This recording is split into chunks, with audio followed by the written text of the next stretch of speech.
¿Qué tal? Buenas noches, bienvenidos a Espiral. Usted sabe que México es el país que marca el más alto índice de cesáreas en el mundo. 1 de cada 2 partos en nuestro país son por cesárea. ¿A qué se debe este indicador? Bueno, quizá en realidad es un síntoma de un problema mucho más grave, que es lo que se llama violencia obstétrica. El autoritarismo, la misoginia, que construye contextos donde la paciente, la mamá, la futura madre, es tratada casi como un objeto, como un bulto, como alguien que importa poco, porque el poder de los médicos, de las enfermeras, de las clínicas, es tal que pueden, en efecto, menospreciarlas, lastimarlas, sobajarlas, en fin, colocarlas en situación de riesgo. Hoy hablaremos justamente de este tema, violencia obstétrica. ¿Qué tan conscientes somos los mexicanos de esta epidemia y qué podríamos hacer para combatirla, para empoderar a las madres que enfrenten a sus médicos y obliguen a tratarlas como seres humanos? Comenzamos.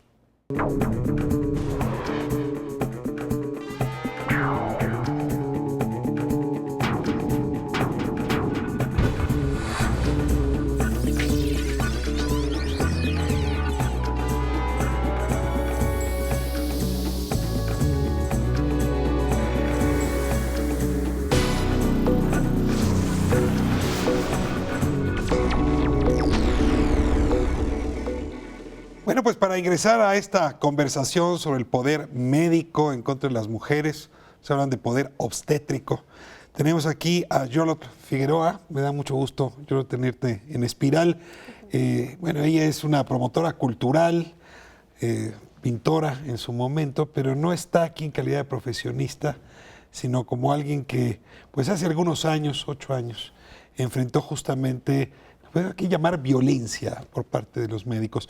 Yolot, bienvenida, me da mucho gusto que nos acompañes. Pues muchas gracias, es un placer. Pues déjame empezar por el principio, por donde se debe.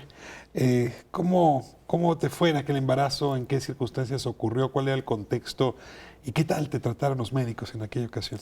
Bueno, yo tenía 16 años cuando me embaracé, 17 cuando ya tuve a mi bebé. Y precisamente me di cuenta de muchas cosas. Una de estas cosas es que porque el hecho de ser mujer, pero aparte ser una madre joven, pues se presta a que te mereces ser tratada de alguna manera dura. De mala manera. De una mala manera, ya que socialmente no está bien visto que una mujer joven tenga un bebé, ¿no? Por cuestiones religiosas, creencias, etcétera, etcétera. Entonces era como si hubiera hecho un pecado, ¿no? Permiso para maltratarte. Así es, permiso para maltratar. ¿Cómo se materializó ese maltrato? ¿Cómo ocurrió? Bueno, comenzando por las asistencias al médico. Trata de acordarte de la primera visita. ¿Quién era el médico? ¿Cómo te trató? ¿Qué te dijo? ¿Qué te dolió? ¿Por qué te lastimó? El primer médico que me atendió fue cuando yo me doy cuenta que estoy embarazada. Me hace el ultrasonido, me dice, estás embarazada, pero tu bebé no se va a lograr seguramente. Entonces porque tenía contracciones, ya empezaba a tener contracciones. ¿Recién embarazada? Recién embarazada, tenía 2 meses y ya empezaba a tener contracciones. Mi bebé estaba como un cacahuatito. Entonces el doctor me dijo, si tú te vas de aquí, era un viernes, y regresas el domingo yo ya te hago un legrado. No te preocupes, tú ya no vas a tener ningún problema. Y pues... ¿Y tú querías tener el bebé? Claro que lo quería tener, sí. Era un bebé que no estaba planeado, pero un bebé muy deseado, como estoy segura que muchas otras mujeres en este momento están planeando tener un bebé o no. Decidió por ti. Ya no te preocupes, vamos a poder hacer... Un legrado, exactamente. Entonces, ¿Qué le dijiste, doctor? Le dije que absolutamente no, que quería la otra alternativa. Que... A ver, tenías 6 años, ¿cómo es posible que respondieras con esa firmeza? Pues yo creo que todas las mujeres, aunque seamos jóvenes, tenemos un potencial creativo muy fuerte. Y el potencial creativo es el embarazo también. Digo, hemos tenido hijos desde los 14, 15 años, hace millones de años. Entonces, creo que es un instinto que ya tenemos. Entonces, ¿Cambiaste de médico o seguiste yendo con este mismo? cambié de médico. ¿Fuiste con un segundo? Fui esperando que te trataran a mejor. un hospital, exactamente. ¿Y cómo te trató el segundo? No muy bien. Las enfermeras en el hospital, cuando me veían, me decían, pásele, señora, y se me quedaban viendo de abajo hacia arriba. Y me decían, pues estás muy joven, ¿no? Cada vez que iba a una visita médica, el doctor enfatizaba mucho que yo estaba demasiado flaquita y que iba a tener una cesárea, que no iba a poder tener un embarazo ¿Cómo se normal. detuvieron las contracciones? ¿Cómo libraste ese ¿Tuviste que descansar? ¿Te encerraste en tu cama? ¿Cómo estuvo? Tuve que encerrarme en mi cama, por lo cual no tuve mucha educación psicoprofiláctica. Ajá. Entonces, todo este tiempo lo pasé en mi casa y no pude aprender muchas cosas que eran muy importantes para mí. Muchas otras mujeres también no tienen esa oportunidad y a veces las maltratan por no haber asistido a los cursos ¿Esa psicoprofilácticos. agresión era por parte de los médicos, las enfermeras, la familia, la sociedad cerraba el círculo o sobre todo era en el hospital o la clínica donde esto se... Definitivamente la familia y la sociedad cierra el círculo porque tienen esta visión de que no vas a tener éxito en la vida, de que no vas a terminar de estudiar, de que no vas a ser alguien porque tu bebé te está desgraciando, digamos, la vida. Sí, pero ese mensaje, una vez que ya estás embarazada y estás decidida a tener bebé, digamos, ¿a cuenta de qué viene? Pues es muy fuerte porque justo estás en la adolescencia donde tienes más hormonas, estás embarazada donde tienes más hormonas todavía. Muy sensible. Estás muy sensible y entonces tienes todo el mundo en tu contra, ¿no? En un tiempo tuve que salir de mi casa ya que tenía mi bebé, ¿no? Vivía en una vecindad, sí fue como muy fuerte, pero de alguna manera me aferré a esta idea de que no tenía que ser como todo el mundo decía. ¿Qué aprendiste? A ver, vamos a poner que hay alguien en tu situación justo ahora que está viendo este programa y te está escuchando a ti. ¿Qué le dirías a esa persona? Cierra los ojos, imagínatela y ¿qué le dirías? Yo le diría que es fuerte, que puede porque yo pude, porque otras mujeres lo pudieron, que mujeres muy exitosas lo han podido, que no deje atrás sus estudios, que no deje atrás sus ilusiones. Se puede todo. Se puede todo. Es muy difícil, sí es muy difícil, pero sí se puede.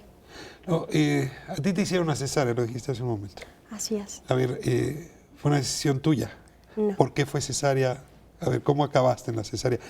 Hombre, una de cada dos mujeres en este país tiene a sus hijos vía cesárea, pero en tu caso, ¿cómo fue? ¿Cómo se decidió? ¿Lo autorizaste, supongo? No, no lo autoricé. Era menor de edad. No se lo informó a mi familia tampoco. ¿Como el médico tomó la decisión de que fuera cesárea sin preguntarte? Así es. Yo era candidata para una prueba de embarazo perfectamente, ya que mi bebé venía en posición perfecta, eran las 40 semanas y a las 40 semanas el doctor decidió que en la semana 40 mi hija tenía que nacer. Cuando te puedes esperar hasta las 42 semanas, ya ahorita con mucha información ya que he tenido, pero en ese entonces yo no sabía nada. Puse en las manos del médico toda mi vida, ¿no?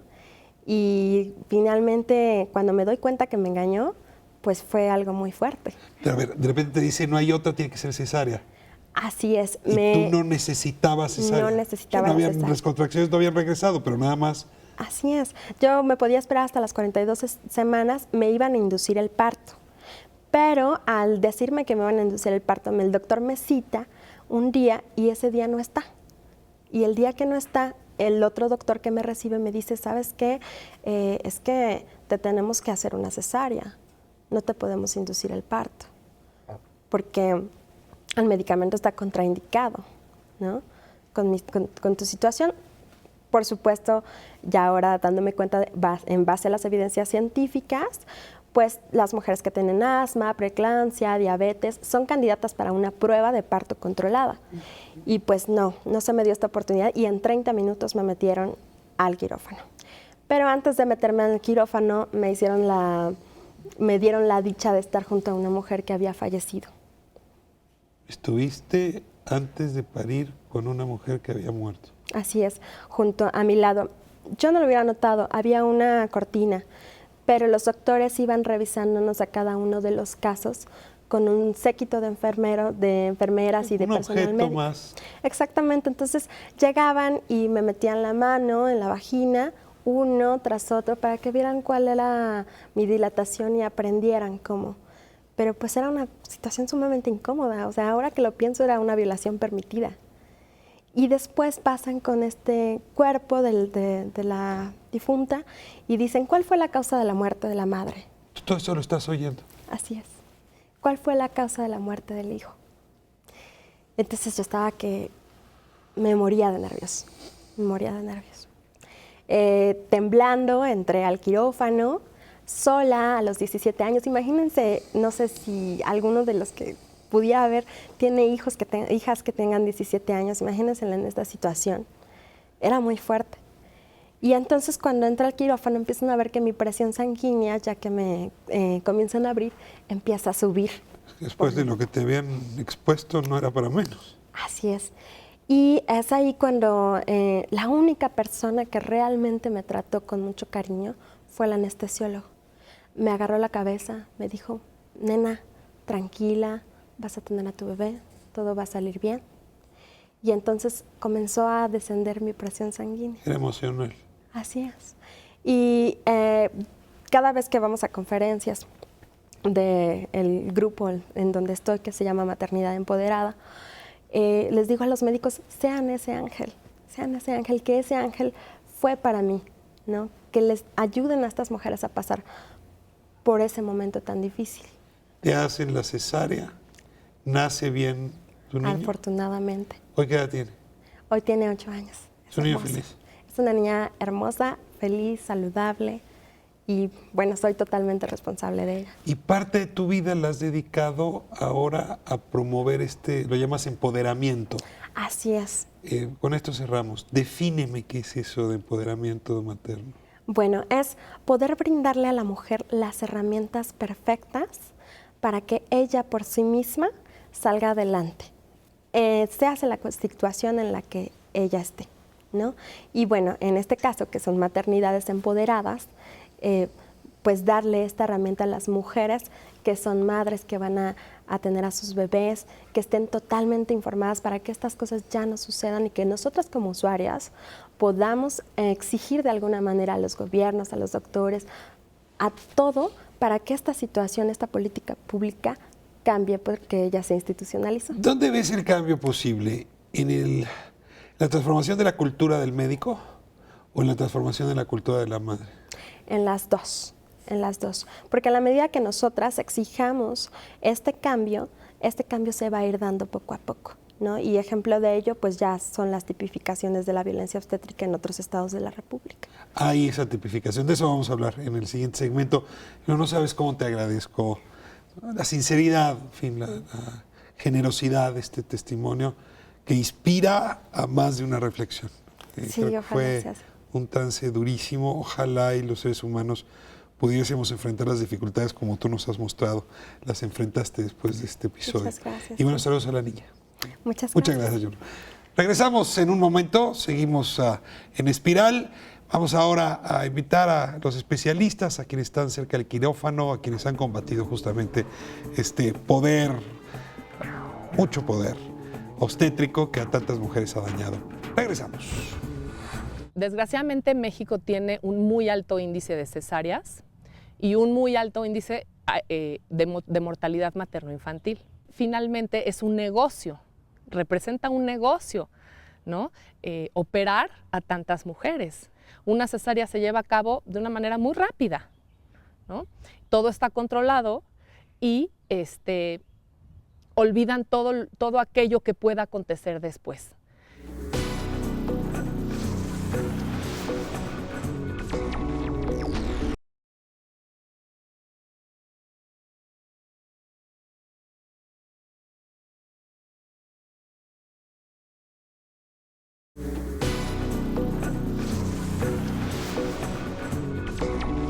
La violencia se presenta desde la forma en la que le hablan, desde la forma en la que ni siquiera le permiten a la mujer decir absolutamente nada. Tú te callas y tú haces lo que el doctor te dice. Ya empezamos mal. De entrada, a todas hay que canalizarlas, a todas hay que ponerles oxitocina para acelerar el parto, para que empiece y para que esto tenga más, pues se puedan atender a más mujeres en ese mismo turno, ¿no? Está la mujer sola, están a lo mejor 10 internos viendo qué es lo que le hacen, a lo mejor porque quieren acelerar el trabajo de parto, ella no conoce a nadie, está totalmente expuesta. A veces llega gente de la administración, de sistemas, de a ver si algo se ofrece y la mujer está tratando de parir. Tú dime cómo le hacen, esas mujeres son heroínas. Ellas sí tienen de verdad toda esa fuerza, porque a pesar de todo dan a luz así. Proveerles un poquito de confianza, de acompañamiento, hace un mundo de diferencia. Muy fuerte y evocador este testimonio de Yolotol Figueroa. Y en este segundo bloque continuamos con la conversación sobre lo que aquí hemos denominado violencia obstétrica. ¿Qué implicaciones tiene? ¿Hacia dónde conduce a sus víctimas? ¿Y cómo se puede enfrentar desde los distintos frentes? Pues las mujeres, los médicos, los hospitales, el propio Estado. Les doy la bienvenida y como es tradición, aquí en Espiral les pido que se presenten. Don Roberto, comenzamos con usted. Muy bien, muchas gracias. Soy Roberto Castro, investigador del Centro Regional de Investigaciones Multidisciplinarias de la UNAM. Soy sociólogo y hago investigación sobre violencia contra mujeres en todas sus facetas. La violencia obstétrica es una de ellas. Uno piensa en violencia contra las mujeres, uno piensa en la calle, piensa en la Ciudad Juárez, piensa en mujeres desaparecidas, pero pocas veces en lo que ocurre dentro del quirófano o dentro del consultorio médico.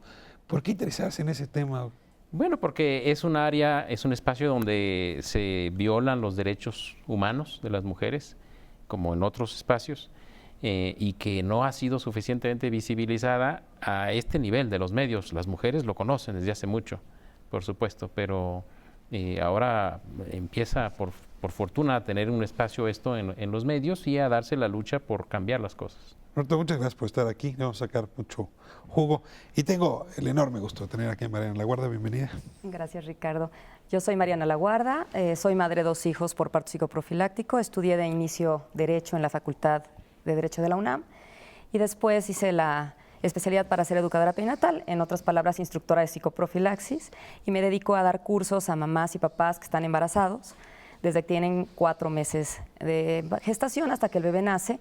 Luego, a quienes me invitan a sus partos, cosa que les agradezco, los acompaño, estoy con ellos mientras dan a luz y luego los asesoramos durante más o menos el primer año de vida en función de la lactancia, la lactación y todo esto. Entonces vivo rodeada de mamás y papás que van a tener bebés. Mariana, si uno va a Inglaterra o a Francia, hay un oficio muy reputado, el de partera. Aquí partera suena como algo que no tiene la reputación del doctor. ¿Dónde está tu papel entre el médico y el partero? Mira, de la partera es una imagen y una situación histórica de toda la vida. Cuando la época prehispánica, además de las parteras, había una figura que se llamaba la tizitl, algo muy particular entre los mexicas. Y esto es muy interesante porque era una educadora perinatal que con un carácter evidentemente muy ceremonial e histórico y simbólico iba y le enseñaba a las mujeres qué tenían que hacer cuando estaban en el embarazo, cómo las acompañaba y las sostenía en el parto sin ser quien lo atendía. Y después las acompañaba en la lactancia, en su casa, cuando los bebés nacían. Entonces, es curioso porque somos de las primeras culturas, lo que fue Mesoamérica, que tuvimos educadoras perinatales. Esta figura de la tizitl es un poco lo que nosotros hacemos. Yo no voy a hacerle un tacto a la mamá, yo no voy a encargarme de la lactación, yo no voy a encargarme de los medicamentos, ni voy a vigilar necesariamente la evolución del trabajo de parto desde el punto de vista médico, pero sí la voy a sostener y la voy a contener mientras da luz. Me ha tocado ver tu trabajo y un gran respeto y una gran admiración. Me da mucho gusto tenerte aquí. Gracias. Y tenemos con nosotros también al doctor Gilberto Ramírez Berejón. Bienvenido, doctor. Muy amable, muchas gracias por la invitación. Yo soy Gilberto Ramírez Berejón, soy, antes que nada, ser humano, soy ginecobstetra. Llevo 20 años en esta práctica aquí en la Ciudad de México. Me dedico a la cirugía laparoscópica, pero más que nada me he enfocado a la parte obstétrica de la especialidad, donde la atención de la mujer en el embarazo es lo que más me dedico y hago, ¿no? Eso va a ayudar mucho para entender dónde están los límites y los alcances justamente del médico en esta discusión. Le habrán tocado ver cosas muy virtuosas y también vicios. y le vamos a sacar jugo, doctor. Me da muchísimo gusto que esté aquí con nosotros. Y le doy la bienvenida a Karina Falcón.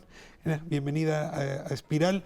Muchas gracias. Entiendo que ya tuviste una primera representación en esta mesa porque Yolotl justamente está en la organización que tú diriges. Así Le doy la es. bienvenida. Muchas gracias. Yo soy Karina Falcón. Estoy al frente del colectivo de investigación y educación por una maternidad empoderada, en donde se agrupan principalmente, nos agrupamos principalmente usuarias de los servicios médicos públicos y privados en México. También formo parte del International Cesarean Awareness Network, que es una red que justo abre como conciencia e información en torno a la cesárea, y también he estudiado algunos cursos en acompañamiento al parto, que es una cosa también maravillosa. Yolotl nos contaba aquí una historia que si el programa se hubiese terminado cuando ella terminó de hablar, digamos, es un caso aislado. Pero hay algo en lo que ella dice que deja ver que es una cosa más generalizada, que Así es es. estructural. No, ha oído muchas historias de abuso, de violencia, déjeme poner el nombre, obstétrica. Así es. Yo quisiera que me iban a poner en contexto qué tanto esta historia suya es una historia generalizada y por qué podríamos decir que es generalizada. Sí, claro, es una historia generalizada porque aunque parezca un caso aislado, cuando empiezas a escuchar a las madres, en nuestro caso en el colectivo de investigación y educación por una maternidad empoderada, tenemos ya 2 años haciendo talleres de escucha a las madres. Ellas nos cuentan sus historias de embarazo, parto, puerperio, y entonces a raíz de escuchar estas historias nos hemos dado cuenta que no es un caso aislado, que de hecho es la gran mayoría. Nosotros de cada 10 mujeres que escuchamos y que toman este taller, 5 o 6 mujeres han vivido violencia obstétrica, violencia que ha de alguna manera fracturado un poco el vínculo que han tenido posteriormente con sus hijos. Nos dimos cuenta que era importante desde ahí porque muchas mamás se sentían culpables por lo que les pasaba dentro del quirófano, dentro de la sala de expulsión, y que esto tenía que ver mucho con cómo se vinculaban posteriormente, problemas de lactancia, depresión posparto, cuestiones muy complicadas que las mujeres sí estamos viviendo en la maternidad y que sí mucho tienen que ver con esto que sucede en el quirófano, en la sala de expulsión, en los hospitales, en donde las mujeres no estamos siendo acompañadas y por ende no hay realmente como testigos de que esto está sucediendo, pero sí está sucediendo. Y tenemos que entender que es una cuestión que sucede tanto a nivel público como a nivel privado, nada más que la connotación es muy diferente. A nivel público es, pero te divertiste haciendo al bebé, ahora aguántate, ¿no? En el nivel privado es como, esto es por tu bien y por el bien de tu bebé. Y bueno, hay cosas que evidentemente se requieren, ¿no? Pero bueno, y si me rasuras o me dejas de rasurar, ¿eso en qué va a beneficiar o qué va a afectar a mi bebé, me entiendes? Pero sí, la connotación es distinta. En el público las mujeres pueden darse cuenta y por lo menos están conscientes de que están siendo agredidas o de que están sufriendo violencia. A veces en el nivel privado es tan sutil que es difícil y yo creo que tiene que ver un poco con la idiosincrasia de cada pueblo. En final del cuento, nosotros como país, y me incluyo, ¿no? Somos como muy misóginos. Entonces como que esto se ha permeado hasta la sala de partos. Es un flujo que llega hasta... Y no necesariamente vas a tener un ginecólogo que sea misógino, aunque los hay, ¿no? Puedes tener un doctor que sea buenísima onda, pero eso no quiere decir que no vivamos en un sistema muy misógino en donde pareciera que te tienen que tratar como si estuvieras enferma y que te van a castigar porque estás embarazada, ¿no? Y desde la terminología, ¿no? Vas a tener dolores, te vas a aliviar. O sea, todo lo que viene culturalmente es muy complejo, pero sí pareciera que es un castigo. Entonces hay que ponerte una batita, no dejarte poner tu brasier, quitarte la pantaleta, no dejar que te pongas un chal o una bata, que puede ser algo muy absurdo, pero simplemente eso puede hacerte sentir pues muy poco segura de ti misma, Sí, ¿no? fíjate que a nivel de estadísticas, la Comisión Nacional de Arbitraje Médico, la CONAMED, la especialidad en la que más quejas recibe es en ginecobstetricia, por mucho. En los últimos años lleva más de 2,000. Por otro lado, en las investigaciones que hemos hecho nosotros acá en la universidad, una de las fuentes que rastreamos son las quejas que se reciben en la Comisión Nacional de Derechos Humanos y en las comisiones estatales de derechos humanos, de quejas de mujeres que presentan por maltrato, por violencia obstétrica. ¿Cuáles son las quejas más frecuentes? Entendiendo que la mayoría Durante son... la atención del parto. No, o sea, en el campo de la, Sí, de digamos, la violencia entendido que la obstétrica. mayoría son por razones ginecobstétricas. ¿Cuáles son? Maltrato a la enfermera, cesárea no autorizada, que te pongan bueno, una no, mujer los más frecuentes son cuando incluso hubo daño al bebé o pérdida del bebé, pero se quejan de alusiones, agresiones, intimidaciones. Por ejemplo, eso también es muy importante. Este país es misógino, hay una desigualdad de género estructural. Pero los propios servicios contribuyen a reproducir eso. Por ejemplo, hay testimonios y todo lo de la Comisión de Derechos Humanos está en Internet, es público, están los nombres allí todo. Hay testimonios de mujeres que dicen, me maltrataron así y así, y luego me dijeron, y cuidado y se vaya a quejar porque no vayan a necesitar el servicio el año que entra. Entonces, los propios servicios son proactivos en la reproducción de la subordinación, en ese sentido. Hay un ambiente, déjame plantearlo así, autoritario, donde el médico especialista y sus pasantes y las enfermeras y el paciente son como parte de una cadena, Absolutamente. digamos, de subordinaciones. Esto también es parte de nuestra cultura y está en el sistema médico. Doctor, ¿qué tanto esto continúa y se perpetúa o ha ido cambiando en los últimos No, en tiempos? absoluto, no ha cambiado y es la historia natural de la carrera de la medicina, ¿no? Empieza desde que uno entra a formarse el primer año Como soldado. digamos. soldado vestido de blanco, ¿verdad? Y tienes tus maestros a los cuales vas siguiendo durante toda tu carrera y toda la especialidad, y luego tú, asimismo, después de varios años, llegas a ser maestro y tienes tus Es una carrera estudiantes. militar, literalmente. Podemos llamarla militar porque hay castigos, hay refrendos, hay un sistema muy públicos, hay muchas cosas. Fíjate que hay 2 o 3 profesiones que son muy jerarquizadas, el ejército, la iglesia, la medicina, pero en el caso de la medicina hemos estudiado, bueno, cómo se forman los médicos, a ver, porque pues ahí empieza el problema, ¿no?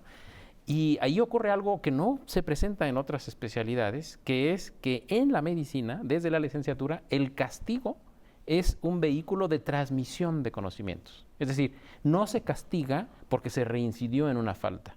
Ya te había dicho y no entendiste, no. Para transmitir el conocimiento, sobre todo entre los internos y los residentes. Ahora vas por una guardia de 72 horas ¿Por más. qué o qué? Pues porque acabas de contaminar el material, pero ya de una vez te castigué, ¿no? Entonces eso forma un tipo de actor que tiene luego un tipo de relación muy específica. Ahora, Claro, hay que apuntar que, por ejemplo, este tipo de castigo, premio castigo, tiene mucho que ver con la atención que se da a las mujeres. Si hablamos de la violencia obstétrica, hablamos de una violencia que es institucionalizada, porque parece que se protocoliza, parece que es normal que las mujeres sean castigadas. Uno, porque son madres adolescentes, porque son madres añosas, porque ya tienen 2 hijos y van para el tercero, porque son primerizas. Es decir, no importa. Y es una violencia de género porque si de por sí hombres y mujeres entramos en calidad de pacientes a un hospital, la mujer aún es mucho más paciente y mucho más subordinada. No se le permite ser sujeto, sujeta, no se le permite ser la protagonista de su parto. Eso es fundamental, no se le permite ser la protagonista. Los médicos le dicen a las señoras, coopere, pues los que están ahí para cooperar son los médicos. A ver, doctor. Justamente ese es el punto que yo debo partir, ¿no? Es violencia obstétrica. La protagonista de este evento no es el médico, es la mujer. Ella es la que va a tener el hijo, no yo. Yo doy un servicio, ¿verdad? Y un servicio es atender el parto de cómo ella escoja el nacimiento de su bebé.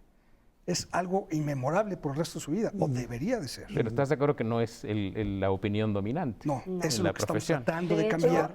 Los y doctores fomentar. que hacen este tipo de obstetricia son muy criticados. Y te voy a Este decir, tipo de obstetricia, ¿qué quieres decir? una obstetricia más humanizada. Son Hola. muy criticados por otros médicos. Esta palabra es muy importante y por eso te dije al principio, soy ser humano primero antes que nada. Hay que ser congruentes, todos, en toda nuestra vida, todos nosotros, ¿qué es ser humano? Claro. ¿Verdad? Y en todas nuestras prácticas, si eres doctor, si eres arquitecto, hay que ser humanos. Esa deshumanización en la carrera de la medicina se ha perdido. O sea, antes el doctor era respetado, ¿verdad? Porque era humano. Y ahorita es alguien que cobra dinero por algo que... Como si estuviera un obrero troquelando piezas, es Exactamente. otro obrero troquelando cuerpos. Entonces, la paciente número 3, la paciente número 4, y falta la atención del nombre de la paciente, Mariana, oye, ¿cómo estás? ¿Cómo está tu esposo? Se llama Arturo, tus hijos, Miguel, esto, se ha perdido totalmente. Entonces, si yo no soy congruente, ¿cómo puedo ser congruente en la atención? Pero a ver, tú estás sugiriendo de manera que hay una cultura obstétrica distinta Sí. y que hay algunos Exacto. médicos que la ejercen. Sí, A sí ver, lo hay. define esa cultura que se opone a esta Sí, otra. no, mira, la realidad es que hay como un grupo de médicos, que no podría yo contar con, o sea, los dedos de mis manos, un poco más, que hacen parto humanizado en México y con los cuales puedes parir como si estuvieras en un país civilizado, ¿no? Muy bien. Hay otro, que es la mayor parte de ellos, que realmente no se sienten a gusto cediéndole el control a la mujer, que es justo lo que está diciendo Gilberto. Sí, claro. De hecho, te voy a comentar, Gilberto alguna vez comentó en un foro, y yo lo cito constantemente, porque preguntan entre ellos, oye, ¿y es lógico que la mujer se cambie de médico cuando tiene 7, 8, 9 meses de embarazo? Y el médico que está aceptando a esta mujer, ¿es ético en función de sus pares, de sus colegas? Y entonces Gilberto contesta, las mujeres no le pertenecen a ningún médico, pueden ir a donde ellas quieran. Claro. Pero eso nos está indicando que sí. Y entonces estos médicos con los que las mujeres corren un poco huyendo de la violencia estética, buscando un poco un parto más humanizado, son muy criticados y son muy agredidos, ¿no? Y la realidad es que tienen que tener como mucha entereza de ánimo, tienen que ser personas que se han despojado capa por capa de la cebolla que les metieron en la El formación autoritarismo, la médica, misoginia. exacto, y han tenido que reaprender cómo vincularse con la mujer desde otra perspectiva que no es desde la autoridad, y ellos me parece que son verdaderamente personas a las que hay que admirar. Uno de los ejemplos palmarios de este autoritarismo misógino es la cesárea. Claro. La cesárea hay que ponerla como un problema nacional grave. Cuando uno ve las cifras de cesárea en otros países y la cantidad de cesáreas que aquí no cabe duda, se nos ha vuelto una epidemia. Somos el país Epidemia, sí. número 1 con índices cesáreas en todo el mundo. Voy a corte México. y me cuentan cuáles son las razones por las que llegamos a esta tragedia, supongo producto del abuso, pero hay que explicar ese abuso. Siga con nosotros, continuamos en Espiral un momento. Cuando el parto es natural, el cuerpo mismo sabe que ese bebé que se engendró ya nació. Entonces, ¿qué es lo siguiente que tiene que hacer? Proveerle de alimento. Entonces viene la lactancia. Automático, es parte del paquete de la maternidad. Cuando es una cesárea, el cuerpo no tiene idea qué es lo que está pasando, simplemente ya lo que había adentro, el bebé que había adentro, ya no está, pero tarda más tiempo en entenderlo. Entonces el proceso de la lactancia, digamos, se lentifica.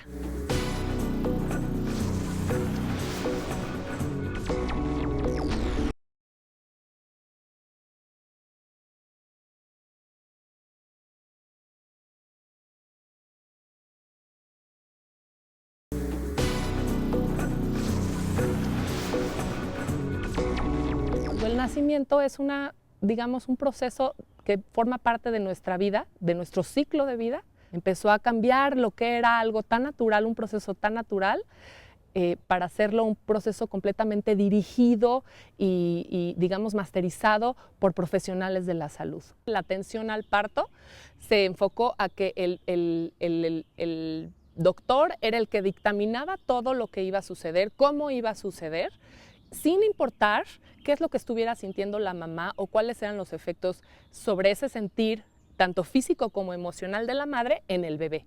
Claro que habrá un porcentaje de mujeres que tienen riesgos en el embarazo. Ese porcentaje debe ser el mínimo. Pero todas las demás deberían de seguir el proceso natural de lo que es el trabajo de parto y centralizar el tratamiento hacia lo que la mamá requiere en ese momento. De lo que se trata es de retomar eso, ¿no? De retomar la naturalidad del evento. De vuelta, hablando de la violencia obstétrica, la que ocurre dentro del quirófano, dentro del consultorio, una cultura autoritaria, misógina, que ha puesto a las mujeres mexicanas en gran riesgo, en vulnerabilidad. Y uno de los ejemplos, antes de irme a corte, lo mencionábamos, es el tema de la cesárea, ¿no? El doctor nos decía, el país con el mayor índice, mayor porcentaje de cesáreas en el mundo. A ver, ¿qué? ¿Las mexicanas necesitan más cesáreas que otras, doctora? ¿Qué se debe? Mira, yo lo ofrezco a dos cosas muy importantes, muy sencillas. La primera, el médico, que no voy a hablar de eso, ¿verdad? El médico es el que decide y es el que toma la decisión de hacer la cesárea. Entonces, no voy a hablar de eso. Pero el segundo es la falta de empoderamiento que tiene la mujer para conocer y tomar esas ideas de poder decir, no quiero que me hagas esa cesárea, voy a pedir una segunda opinión.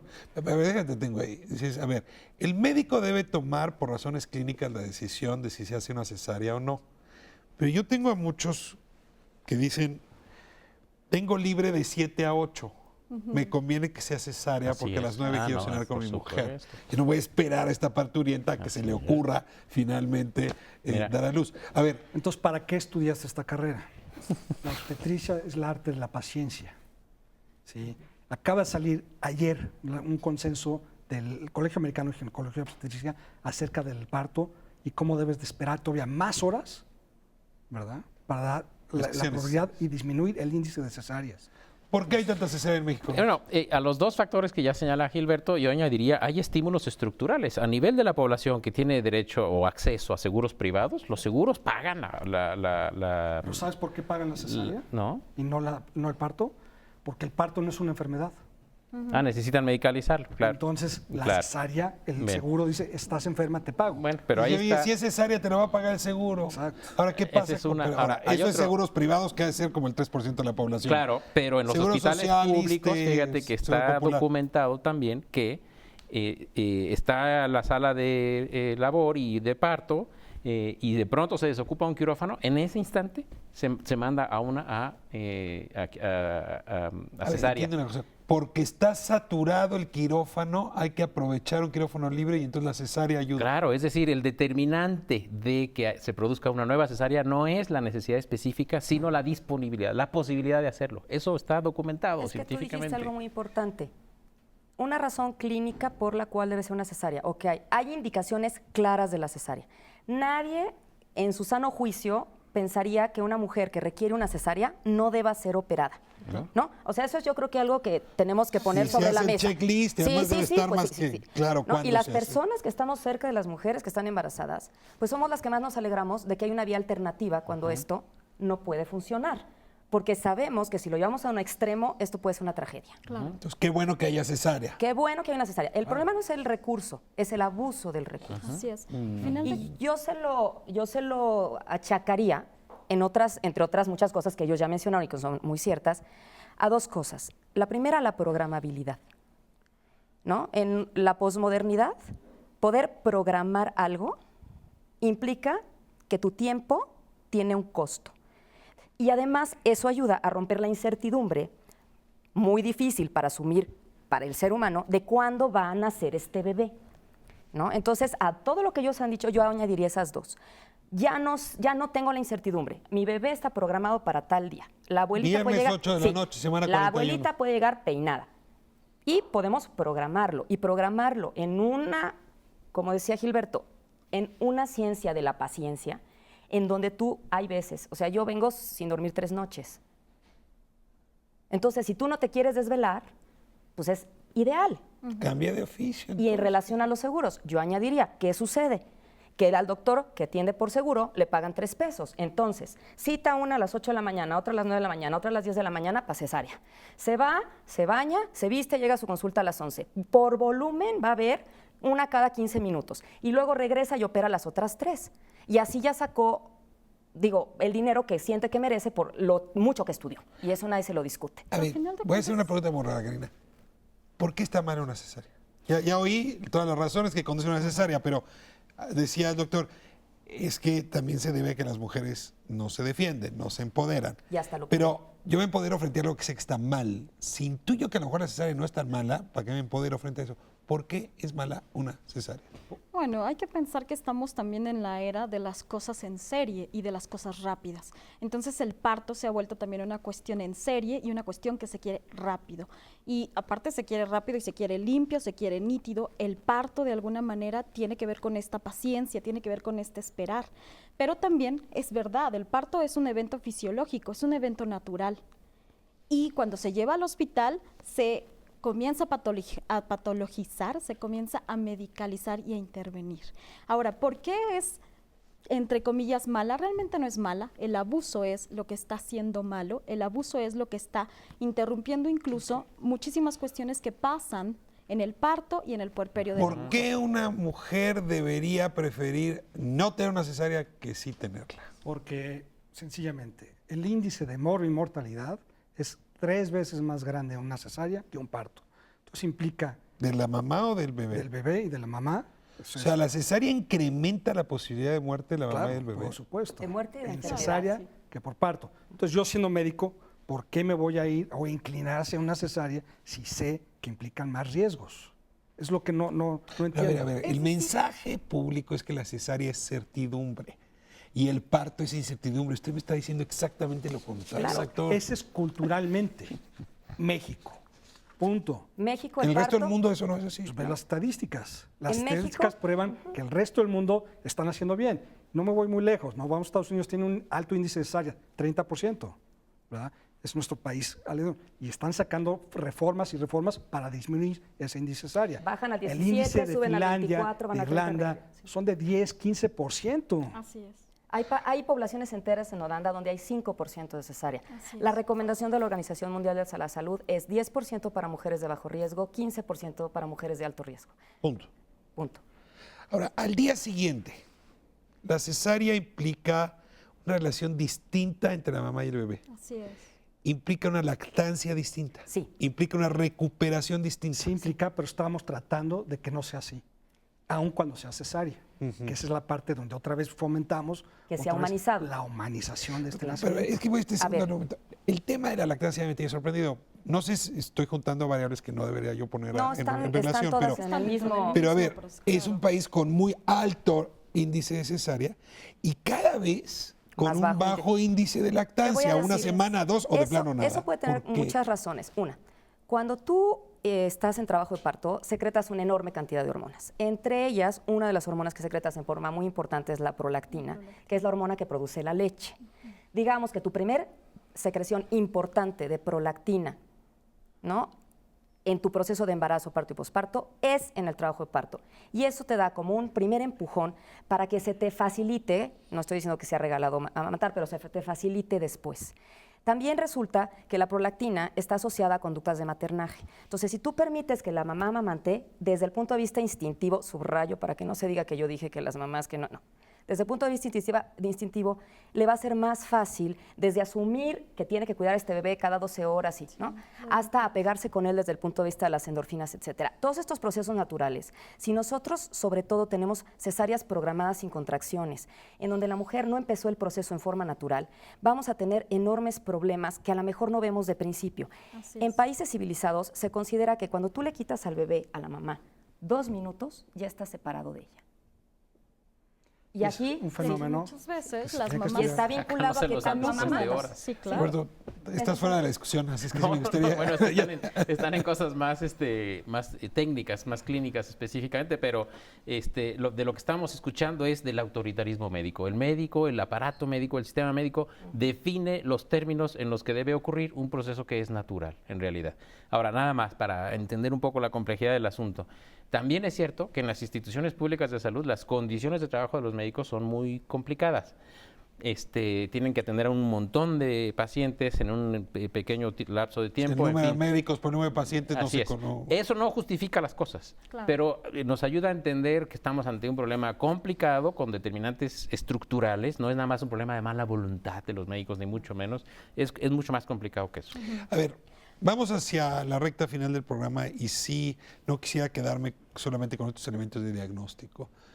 Me decían hace un momento, en los Estados Unidos deliberadamente están implementando legislación y políticas para disminuir el número de cesáreas. Debe tener esto que ver entonces con el poder médico, tiene que ver esto con contrapesos, con empoderamiento de las mujeres. Ayúdenme a pensar hacia dónde tendría que moverse nuestro país, Karina, para que las mujeres se empoderaran y los médicos juegan el papel que les toca, que es de seres humanos, decía el doctor. Me parece que el alto índice de cesáreas que sucede Sucede muchas veces porque incluso desde el discurso médico, desde el poder médico, se desconoce a profundidad cuál es la fisiología del parto.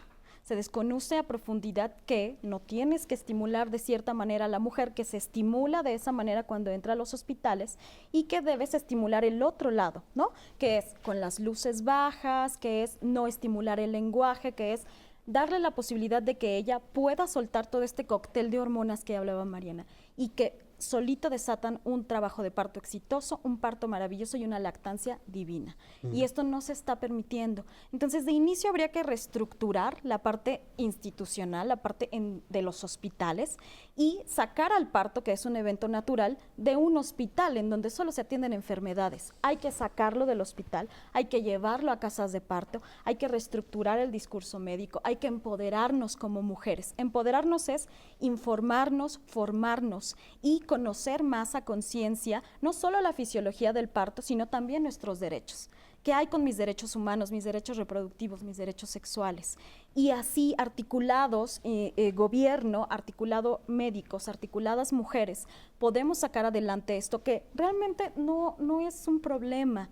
De repente lo vemos un poco como que hay muchas resistencias, hay muchas barreras, pero y la culpa no es de nadie, ¿no? Porque a veces decimos, es que esto es una guerra de mujeres contra médicos. No es cierto, es un abuso, ¿no? Lo que está sucediendo con la cesárea es claramente el abuso de cuestiones que tienen que ver con programar, que tienen que ver con intereses y que tienen que ver con un desconocimiento mucho de la fisiología del parto. Nosotros hemos estado con algunos obstetras, en algunos, sobre todo en Veracruz, que es donde ahí sí está tipificada y penalizada la violencia obstétrica, y muchas veces los mismos obstetras nos dicen, híjole, dices que yo ni siquiera sabía que así se atendía el parto de esa manera. Yo lo aprendí así.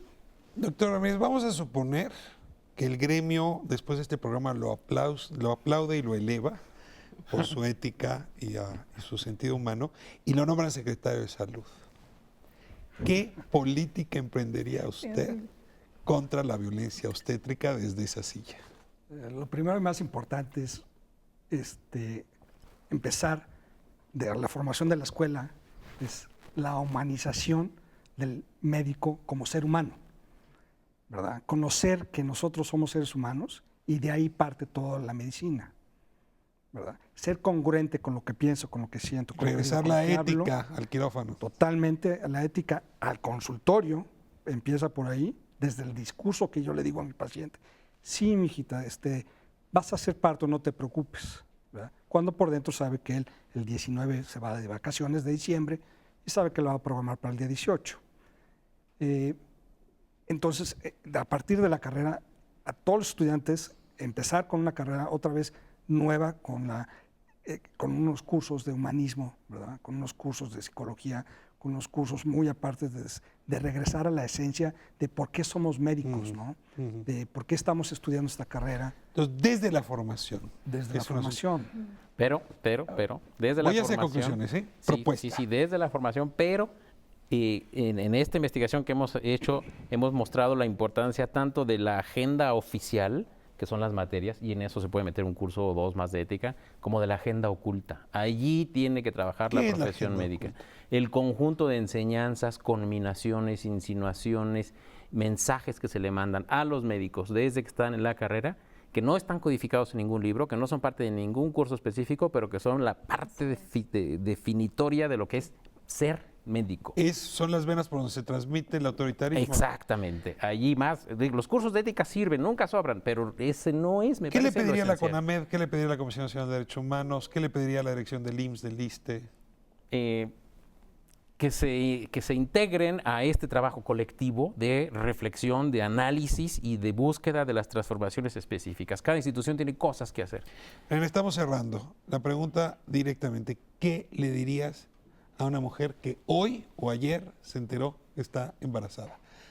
¿Qué decisiones tiene que tomar con respecto a su médico, la clínica, lo que sigue? Creo que todos hemos coincidido en que la educación es importante. Ella tiene que venir con una persona que le pueda ayudar, la puede educar durante el embarazo y la puede acompañar en el parto. Y le puede decir, las cosas en el país están así.